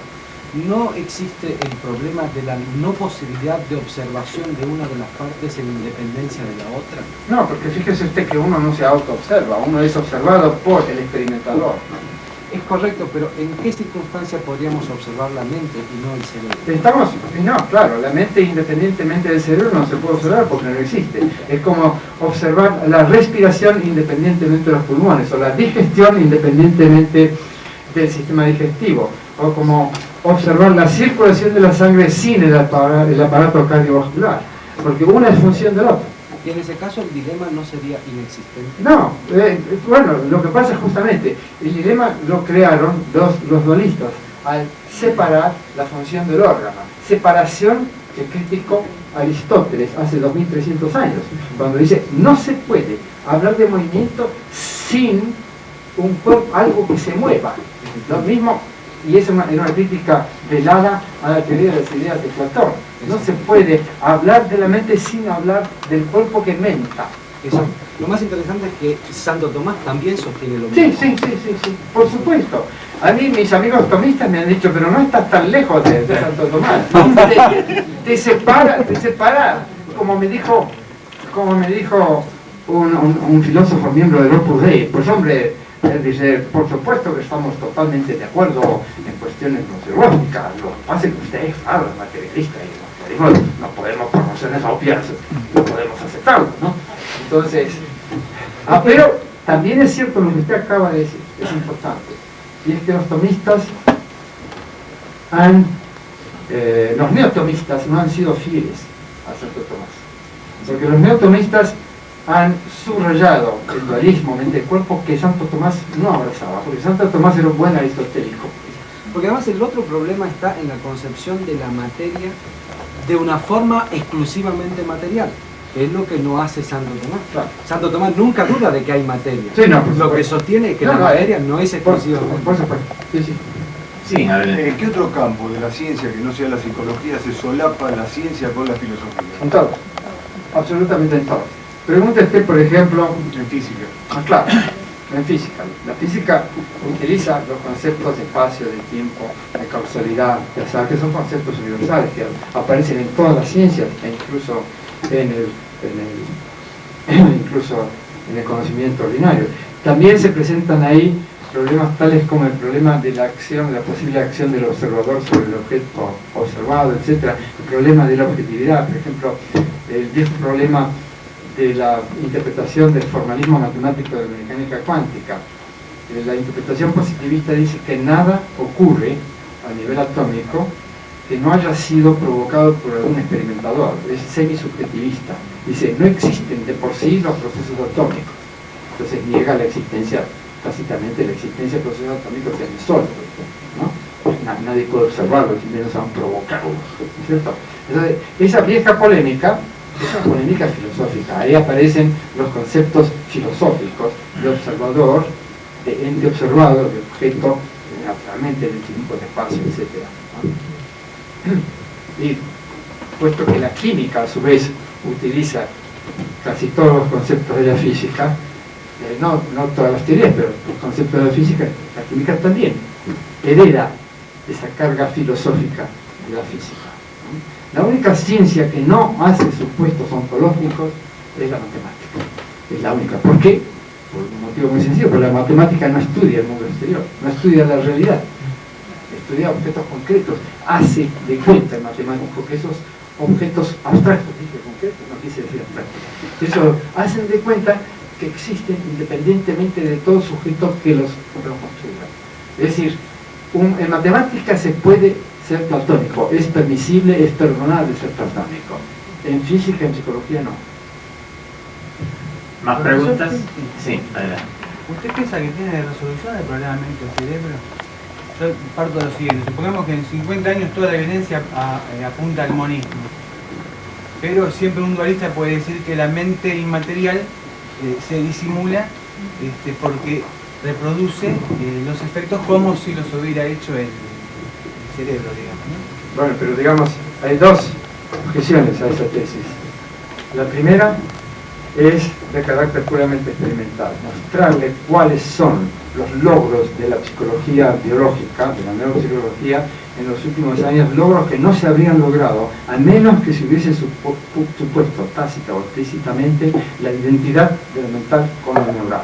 Cuando, por ejemplo, un neurolingüista encuentra que, como efecto de ciertas lesiones en el área de Wernicke, la gente deja de utilizar palabras cortas, tales como artículos y preposiciones, o cuando un afasiólogo encuentra que una persona que pierde una de las lenguas, una persona bilingüe, digamos, encuentra que cuando el paciente recobra el uso de la palabra, recobra tal vez el uso de una de las lenguas, pero no el de la otra. Entonces infiere que el habla, por ejemplo, el habla materna está localizada aquí y el habla aprendida está localizada allí. Y que la lesión destruyó el locus del habla materna. Entonces habla solamente en inglés en lugar de castellano, a pesar de que su lengua materna es el castellano. Esos son hallazgos que no solamente confirman la identidad, ¿no es cierto? Sino que también suponen, la mera búsqueda de eso supone la hipótesis de la identidad. Después está la consideración filosófica o metodológica general. O sea, ¿por qué diablos habría de ser la psicología la ciencia privilegiada o al contrario? ¿Cuál es el opuesto privilegiado? Underprivileged, ¿cómo se dice? La ciencia anómala, la única disciplina que no comparte el fondo filosófico común a todas las demás ciencias, ¿no? ¿Por qué diablos esa anomalía? Esa anomalía tiene raíces históricas, no tiene razón de ser.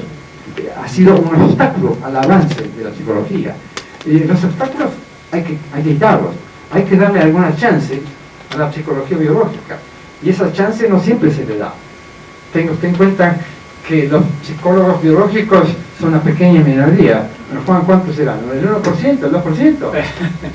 Sí, tal vez no tan pocos, porque va creciendo el interés por la resolución del problema. Si puedo meter la cuchara, diría que la incidencia de la técnica en este momento, la técnica del PET, del SPECT, de la circulación cerebral regional, va a contribuir poderosamente a aclarar el problema entre el dualismo y el humanismo. Ahora, el tema es que la realidad nos indica que, como usted dice, o pongamos que fuera más optimista la cifra, un 10%. La gente que usted había hablado que tenía una depresión o que cae bajo un problema mental, recurre justamente al otro 90% en la generalidad. Entonces, ¿hay alguna forma de implementar alguna política educacional? O sea, ¿en qué tiene que ver? Porque paralelamente al desarrollo de la biopsicología, se ve también que hay contrarrevoluciones, como ha sido la del psicoanálisis, o ahora la programación neurolingüística, o el control mental, o diversas terapias que van surgiendo paralelamente a los avances. Entonces no tenemos a quién recurrir. Es inevitable. Cada vez que la ciencia no puede resolver un problema, hay alguna pseudociencia que pretende resolverlo. Es decir, cada vez que hay un vacío en el conocimiento auténtico, se llena ese vacío con basura. Esa es una ley del progreso del conocimiento. Esa es la única ley que yo conozco. El avance del conocimiento no está sujeto a ninguna otra ley salvo esa. Los vacíos se llenan con basura. ¿Puedo hacer una pregunta, por favor? Como que ahora, así, fíjate, ese es así, pero el avance del conocimiento en esos vacíos... Hasta que finalmente se muestra la ineficacia de esas terapias, hasta que finalmente se muestra que son solamente maneras de ganar dinero, hasta que se muestran que no tienen ninguna base. Y de todas maneras yo creo que, a menos que esté equivocado, el doctor Aspaga me corrija, que yo sepa, hasta hace 100 años la gente no recurría a psiquiatras simplemente porque la psiquiatría no existía. Recurría entonces a magos, recurría al sacerdote, recurría al sabio de la aldea, recurría a médicos que no podían dar pico en bola. La diferencia se puede dar que ahora los magos tienen diploma universitario también. Así es. Entonces, no solamente eso, hay un fenómeno muy inquietante, y es este. Unas encuestas Gallup han mostrado en Estados Unidos y en Canadá que la superstición aumenta con la educación. O sea, que una persona que ha gozado solamente de una educación primaria, y así sucesivamente. Entonces, lo que tenemos que hacer es criticar dentro de las escuelas toda esa escandalosa industria académica, industria universitaria, que consiste en estafar, en hacer pasar la superstición por conocimiento, la pseudociencia por ciencia. Hay mucha pseudociencia en academia, y no solamente en las facultades de psicología. Se hace pseudociencia en las facultades de economía, cuando se estudian, por ejemplo, los modelos matemáticos de equilibrio general, un equilibrio que no existe y jamás ha existido. Se hace pseudociencia en facultades de física cuando se enseña que la medición crea el objeto. Se hace pseudociencia en facultades de biología cuando se olvida la biología evolucionista, cuando no se estudian los fenómenos, los procesos biológicos a la luz de la biología evolucionista, etcétera, etcétera. La paleociencia termina por transformarse en pseudociencia, ¿no? Entonces debemos estar alertas, debemos nosotros mismos seguir aprendiendo para no cometer esos mismos errores. Hay industrias académicas enteras. Una de ellas, por ejemplo, es la lógica cuántica, en la que fue una creación de dos ilustrísimos matemáticos, son Neumann y Birkhoff. Y es puro macaneo, en el sentido, no es que esté formalmente mal, no, simplemente que esa no es la lógica que usan los cuánticos, los físicos cuánticos cuando hacen cálculos o cuando construyen teorías, etc. Pero es una industria académica, ha dado de comer a miles de personas. Eso es lo que es una industria académica, algo que no sirve para nada, o bien es falso, y que da de comer. ¿Alguien quería preguntar ahí? Sí. Yo la pregunta que quería hacer es la siguiente. Hoy en día, como práctica social, el psicoanálisis o psicologías humanísticas son las que se utilizan en prácticas de consultorio en instituciones o en el ámbito privado. Y se puede observar que, bueno, hay muchos casos que no curan, pero hay otros casos que efectivamente resuelven problemas. ¿Ah, sí? ¿Hay estadísticas? Claro, bueno, un poco yo voy a eso. ¿Hay? Bueno, ¿Sí yo o no no? conozco así. No, ahí está. Yo no conozco. No hay. Pero digamos, desde el momento que existe una práctica social expandida, no nos permite suponer que aunque no estén suficientemente fundamentadas en base a un método científico, algo hay en esa interrelación personal. Nada. El prestigio, la popularidad de una idea no tiene nada que ver ni con su verdad ni con su eficacia.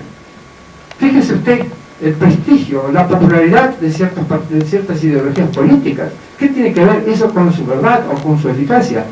El prestigio que tienen ciertas políticas económicas no tiene nada que ver con su eficacia. El prestigio que tiene la astrología. Hay gobernantes que tienen sus astrólogos particulares, tales como Reagan, Hitler, y me dicen que otros también. Eso no es, esa popularidad no es un indicador, no es indicador de verdad, sino de ignorancia, simplemente eso. Cuanto menos conocimientos requiera una práctica o una doctrina, tanto más popular será. Tanto más popular será. La ignorancia está mucho más difundida que el conocimiento. Allá hay una pregunta. Enseguida. Sí, doctor Bunge. Usted vio cómo se nos pega el platonismo. El doctor Ascuaga dijo, allá hay una pregunta. No dijo un preguntón. Hay una pregunta. Está ubicada en el espacio y en el tiempo. Sí, yo quiero hacerle una pregunta respecto a los que trabajan en inteligencia artificial. ¿Cómo considera usted, en qué medida considera usted que esta gente colabore al trabajo de los neurofisiólogos, ¿no?, que estudian el cerebro? ¿Qué pueden aportar según usted? Nada. En cambio, la gente más avanzada en inteligencia artificial, en el curso de los 10 o 15 últimos años, ha empezado a estudiar psicología, porque se ha dado cuenta de que para poder imitar a X, tienen que conocer a X. Si quieren imitar las funciones mentales, tendrán que saber algo acerca de las funciones mentales. Los que hacen inteligencia artificial son ingenieros de conocimiento, y gente que está haciendo aportes importantísimos a la técnica, a la industria, a todo el mundo. Pero a la psicología no tiene nada que aportar, en cambio tiene mucho que aprender de la psicología. Había una persona que... ¿Cómo valora usted, profesor Bunge, a la teoría general de los sistemas para poder dilucidar mejor estos problemas? ¿Según cuál teoría general de los sistemas? Porque hay dos clases. Hay la hablada, la teoría hablada, de Bertalanffy y de todos los llamados filósofos, de Laszlo, etc. Eso no sirve para nada. Que hay el enfoque sistémico. El enfoque sistémico es una cosa diferente, ¿no? Porque una teoría general no puede explicar nada en particular. Si usted tiene una teoría, aun cuando esté formulada matemáticamente con toda precisión, si esa teoría es general, o sea, si se aplica a sistemas de todo tipo, entonces no va a poder explicar nada en particular, pero ningún sistema en particular. Pero el enfoque sistémico sí. El enfoque sistémico, en el caso de la psicología, consiste, entre otras cosas, en tener en cuenta que el cerebro no está, es ante todo un sistema compuesto por subsistemas que están relacionados entre sí, primero. Segundo, que el cerebro no está aislado ni del sistema endocrino ni del sistema inmune, de modo que tiene que hacer psico, neuro, endocrino, inmunología, ¿no? Tercero, no debe considerar sino en primera aproximación al cerebro pensante y sintiente, y etcétera, en forma aislada de la sociedad, porque sabemos que aprendemos en sociedad, que estamos interactuando constantemente con otra gente, etcétera. Ese sería el enfoque sistémico. Pero no hay que creer, como se creyó en los años 60 y 70, que una teoría general de sistemas va a resolver ningún problema en particular. En aquellos años había audaces que decían: yo resuelvo el problema del tránsito en la ciudad de Buenos Aires aplicando la teoría general de sistemas. No, señor. Si usted quiere resolver el problema del tránsito, tiene que hacer un modelo del tránsito. Un modelo es una red, desde luego la red del tránsito, la red de comunicaciones terrestres, ¿no? El transporte, mejor dicho, la red de transporte, hace un modelo y algunas ideas generales que te podrán servir, pero tiene que ser un modelo que se adapte a esa red de transportes, ¿no? Y entonces, una vez que tiene, puede hacer simulación, etcétera, etcétera, y podrá ver dónde están los cuellos de botella, y podrá hacer algunas recomendaciones para acelerar el tránsito, para hacer más viable el sistema, ¿no? ¿Ahora usted cree que hace un aporte importante? Sí, el aporte es importante, pero sobre todo por el enfoque, porque muestra que no hay que tratar las cosas en forma independiente de su entorno y independientemente de los demás, de las cosas que pueden interactuar. Un enfoque sistémico consiste en esencia en postular que todo cuanto existe en el universo, sea en la naturaleza, sea en la sociedad, es o bien un sistema o un componente de un sistema. Si es un sistema, hay que tratarlo como tal, hay que investigar las propiedades emergentes o las propiedades sistémicas que tiene, y si es un componente del sistema, habrá que ver con qué otro componente del sistema está conectado para poder entender cómo funciona la parte. Sí, Adrián. Perdón, desde la inquietud filosófica que usted señaló que tiene, ¿qué preguntas sin respuesta tiene usted como hombre, como científico? ¿Ante qué preguntas sin respuesta? ¿Podría decírnosla, por favor, con todo respeto? Voy a tener que remitir a los 8 tomos de mi tratado. No puedo en un minuto responderle cuál es mi filosofía, cuáles son mis inquietudes, en qué he estado trabajando durante los últimos 45 años de mi vida. Lamentablemente son 8 tomos, en realidad 9. Lo voy a leer y le voy a volver a preguntar. De acuerdo. Muy bien. ¿Algo más? ¿Sí? Me gustaría, si no está muy cansado, conocer su opinión sobre Maturana. No conozco muy bien las cosas de Maturana. Sé que en este momento está haciendo terapia familiar en Viena, lo que no me huele muy bien. Está popularizando toda una visión completamente artificiosa y absurda de la teoría de sistemas, mezclado con su conocimiento biológico real. Entonces, Sí, es una pena. biología para gente que no sabe. Es una pena. Hay cerebros que a medida que envejecen adquieren sabiduría, y otros que a medida que envejecen decaen. ¿Algo más? Sí. Yo quería saber, usted hizo alguna comparación entre computadoras y inteligencia o mente. No, y cerebros. Y cerebros, perfecto. Pero también hizo una crítica como que no podía ser, como por lo menos yo lo interpreté así, reproducir una computadora exactamente el comportamiento de un cerebro. Me gustaría si me lo precisara un poco más. Ante todo, los componentes son muy diferentes. Una computadora no está constituida por células nerviosas, no obedece a leyes biológicas, ¿no es cierto?, sino leyes físicas. Son totalmente diferentes. La arquitectura es totalmente diferente.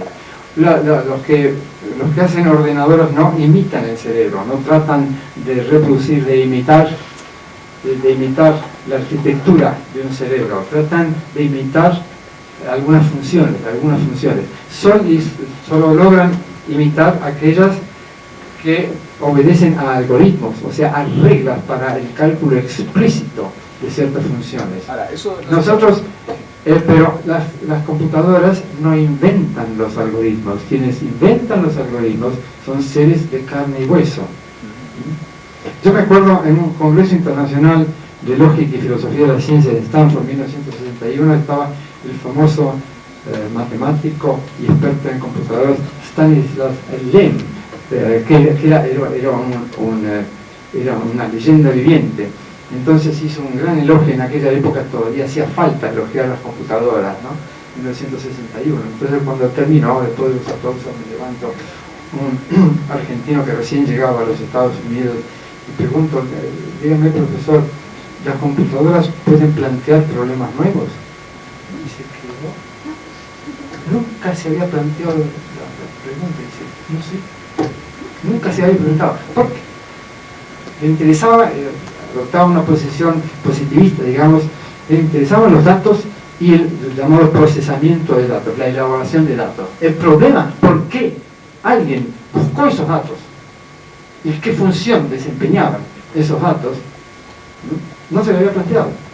Ahora, y menos mal, porque fíjese usted, si los ingenieros que hacen inteligencia artificial no creyeran, o los primeros, no creyeran realmente que lo que estaban haciendo era cerebros artificiales, si no creyeran que podían duplicar exactamente la función de los cerebros, no se hubieran embarcado con tanto optimismo y tanto entusiasmo. Ese error fue un error fértil, pero llega un momento, al cabo de 30 años de tanto prometer, la próxima generación, la quinta, será inteligente. Y han invertido los japoneses, como ustedes saben, billones de yens, y han asustado a los americanos, que a su vez han invertido otros tantos billones, etcétera, ¿no? Y bueno, eso ha sido muy, muy bueno desde el punto de vista tecnológico, ¿verdad? Pero obviamente no han logrado ni lograrán inventar computadoras capaces de plantear problemas y de tener ideas originales, en particular de construir nuevos algoritmos. ahora, esa extrapolación de decir nunca podrán... mire, se puede decir por lo siguiente, no es lo mismo que decir el hombre o el ser humano jamás logrará comprender esto, como decía por ejemplo Dubois respecto del problema mente-cuerpo. Ignoramos e ignoraremos siempre. Hay un argumento, y es simplemente que las computadoras no están hechas de neuronas. Otra cosa sería ensamblar en el laboratorio primero neuronas, tal vez menos dispendiosas que las nuestras, porque al fin y al cabo las nuestras no han sido bien diseñadas, son productos de una evolución. Entonces tenemos junk DNA, como se dice, ADN basura, pero neuronas podrían ser más chiquititas, más eficientes, etc. Pero neuronas perfeccionadas, ensamblarlas y crear un cerebro no tan grande como el nuestro, que pesa 1,2 kg, ¿no? Una cabeza tan enorme que causa tantas dificultades en el parto, todo eso, ¿no? Un cerebro chiquitito pero vivo, y capaz de tener espontaneidad, creatividad, cosa que les falta a las máquinas. ¿A usted le gustaría una máquina espontánea? Que dijera, che, ese problema que me propones es una porquería. ¿Vos te crees que yo voy a perder mi tiempo resolviendo ese problema? Pero un problema de gustos no es una cosa que a mí me preocupe, o sea, por ahí no me gustaría. Lo que no quiere decir es que no crea que sea técnicamente imposible. Quiero decir que las computadoras han sido diseñadas y construidas para ser nuestras servidoras, nuestros esclavos. Y no pueden ser otra cosa, no pueden ser otra cosa, porque una computadora no funciona si no se le da una instrucción. En cambio, el señor Newton, nadie le dio una instrucción para que creara su mecánica. Al señor Einstein, nadie le dijo, ahora vas a hacer esto, a fin de que salga la teoría general de la gravitación. No necesitó una instrucción, necesitó aprendizaje, que es una cosa diferente. Pero no fue instrucción, no fue una computadora. Una computadora sin programa no es nada. ¿Y el programa quién lo hace? ¿Lo hace una computadora? No. El programa lo hace un programador de carne y hueso, que a su vez responde habitualmente a otra gente que no es programador, a un ingeniero, a un biólogo, un matemático, lo que sea, que quiere usar la computadora como herramienta. Perdón, sí, está bien. Una persona que quiere preguntar. Sí, soy el preguntón. Sí, quería precisamente decirle que cómo el Homo sapiens, ¿cómo llegó a ser inteligente según usted? No todos, como dijo alguien. Muchos de nosotros somos Homo stultus, no sapiens. Claro. Bueno, esa es una pregunta muy interesante, ¿no? Desde luego. Hay un trabajo reciente publicado en Brain and Behavioral Research muy interesante, una hipótesis que desarrolla una hipótesis formulada por Friedrich Engels, el amigo de Marx, en 1870, acerca de la coevolución, como diríamos en términos modernos, la coevolución de la mano y del cerebro, y habría que agregar de la mano y del cerebro y de la sociedad, y más precisamente del tamaño del grupo social. ¿Cómo llegó a ser inteligente en algunos respectos? Bueno, aquellos que de alguna manera no tenían la capacidad de resolver inteligentemente los problemas que se les presentaban en la vida, simplemente fueron comidos, no se reprodujeron, su fitness darwiniana era muy baja o nula, perecieron a una edad muy temprana, o si no, fueron nombrados profesores de filosofía. ¿Me podría permitir otra preguntita? Es esta. ¿Usted no cree que se puedan llegar a fabricar algún tipo de máquinas autoconscientes? No. El que una máquina, una analogía es el que una máquina tenga sensores que le permita al organismo, al sistema central de la máquina, al sistema de control, tenga sensores por todas partes que le informen sobre el comportamiento, en particular las disfunciones de distintos componentes, sí, ya existen. ¿Y por qué la evolución logró producir a un ser inteligente? Va, algunas veces. Caímos en la explicación anterior, porque aquellos que no tenían conciencia de sus propios estados cognitivos y afectivos, simplemente perecieron. Porque la conciencia confiere una ventaja en la lucha por la vida. Pero no hay una causa final. No es que a alguien se le ocurrió, bueno, vamos ahora a diseñar un animal capaz de sobrevivir. Fíjese que al fin y al cabo las cucarachas tienen una capacidad de supervivencia mucho mayor que nosotros. Hay cucarachas por doquier. Y una cucaracha posiblemente sobreviviría a un holocausto nuclear. Disculpe que sea insistente. Perdón, antes de que usted formule su pregunta, en mi carácter de moderador, estoy recibiendo algunas señales del auditorio en el sentido de que no debemos agotar al profesor, por una parte, y por otra parte que podemos seguir dialogando con él indefinidamente en sus libros. Yo creo que la conferencia de él ha sido estimulante en ese sentido. Muy bien. Siga, y ya con esto terminamos. Bueno, si no molesto, insistiría, no sé, yo lo veo, la producción de una máquina autoconsciente, yo la veo igual que producir un ser vivo a partir de los aminoácidos. Mire, no sé. Usted sabe que el proceso de gestación, el proceso de concepción y gestación son bastante diferentes. Sí, ya lo sé. Y mucho más agradable, además. Estoy de acuerdo. Pero me da la impresión de que es lo mismo. No es lo mismo, perdón, me estoy explicando mal.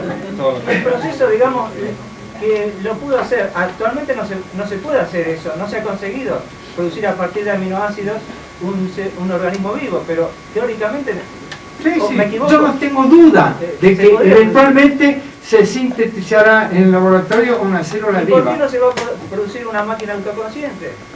Justamente, ahí está la cosa, porque para eso tendría la máquina que poder no solamente sentir, sino también percibir, o sea, interpretar de alguna manera las sensaciones. Segundo, tendría que poder pensar autónomamente, en particular pensar ideas originales, etcétera, etcétera. Y las máquinas no pueden porque para eso tienen que ser programadas. Nosotros somos producto de una evolución muy larga. Los primeros organismos emergieron en la Tierra hace 2.500, 3.000 millones de años. Y fíjese usted, no solamente estamos nosotros aquí, sino que hay gente como Reagan y Bush y Mrs. Thatcher, ¿cierto? Así que no ha sido tan exitosa la evolución como se piensa.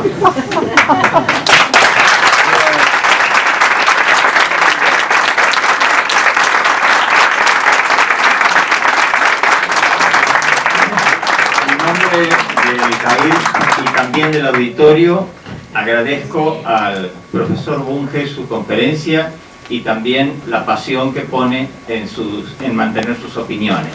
Es evidente que no basta con ser racionalista, hay que tener también pasión.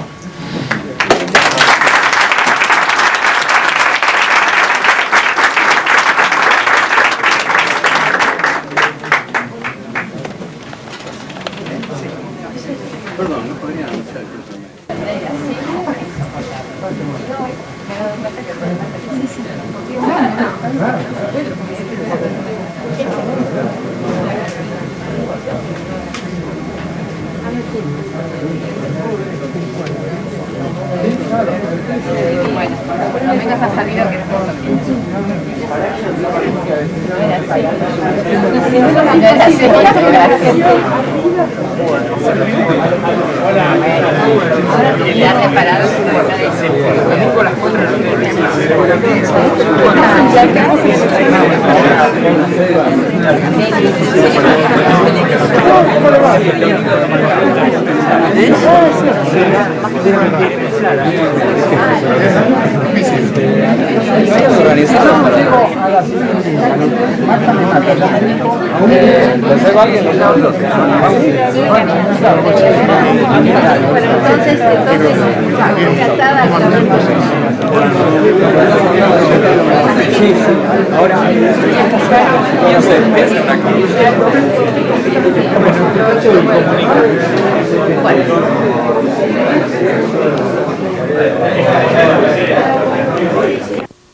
ciencia material. Esa es la función.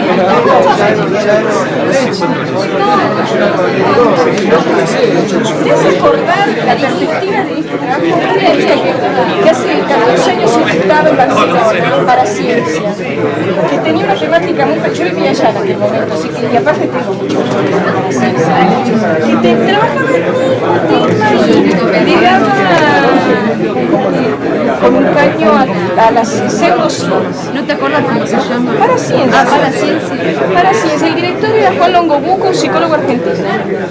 La verdad que está en la Alternativa Racional, que es una revista parecida a esta en España, para ciencia anterior. Por hoy voy a comprar una porque tengo bonita para amar, porque son cosas que no las tenía. A ver,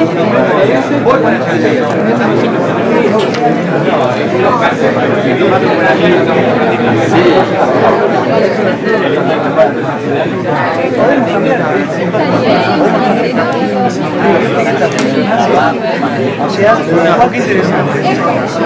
Bueno, sí, yo ya tenía lo que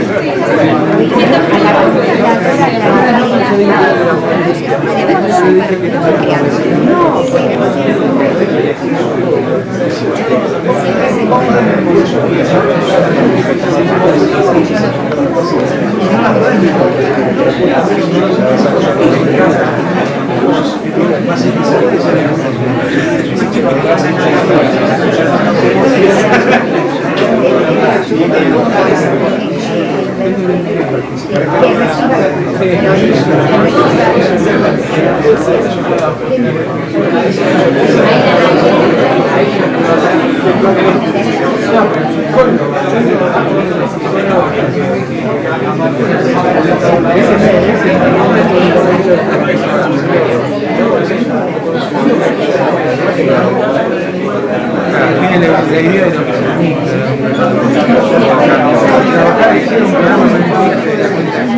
aparte que el problema es que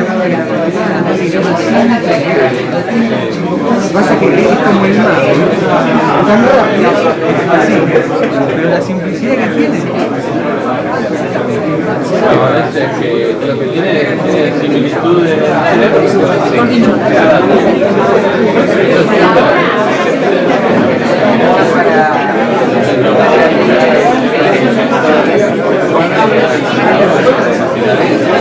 que hace algunas cositas.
Gracias.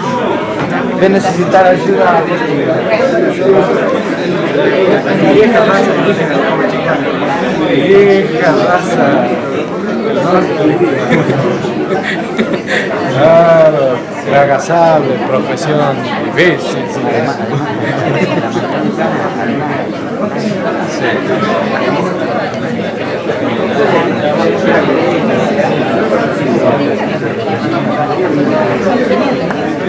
No, pero claro, exhibicionista.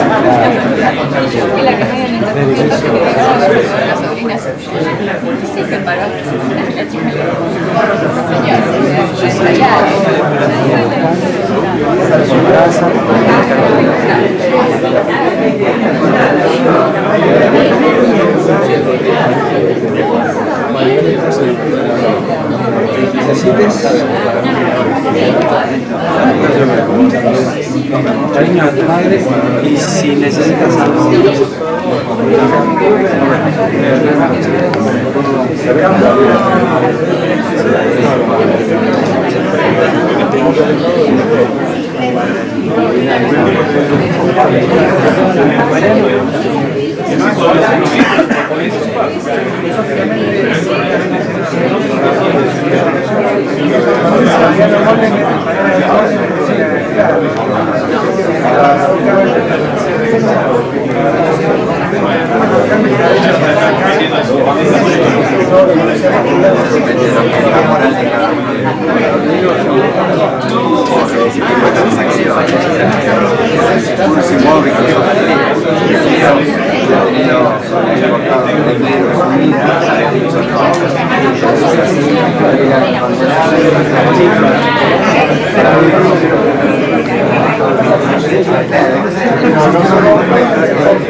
Perdón que me cruce en cámara.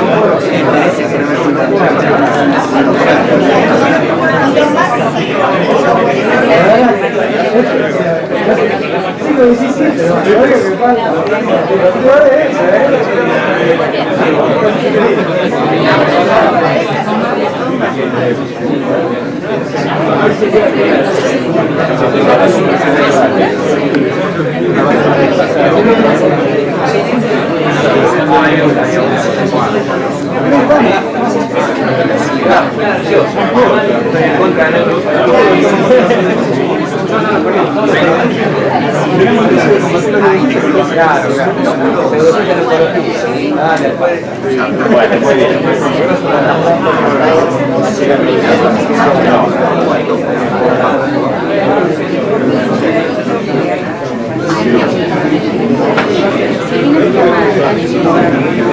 Salva la vieja.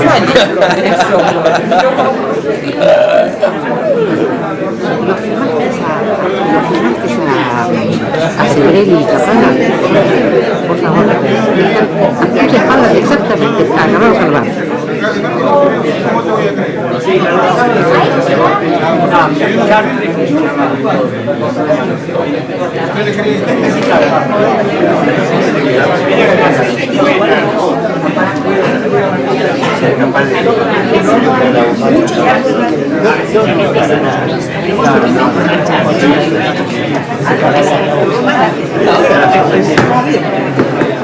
Señora, vamos a poner la jefe.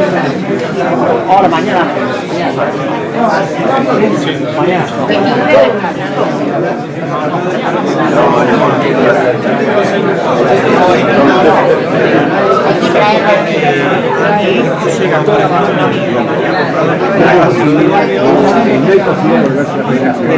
No, Nico se casó. Esa es energía positiva. Y negativa para el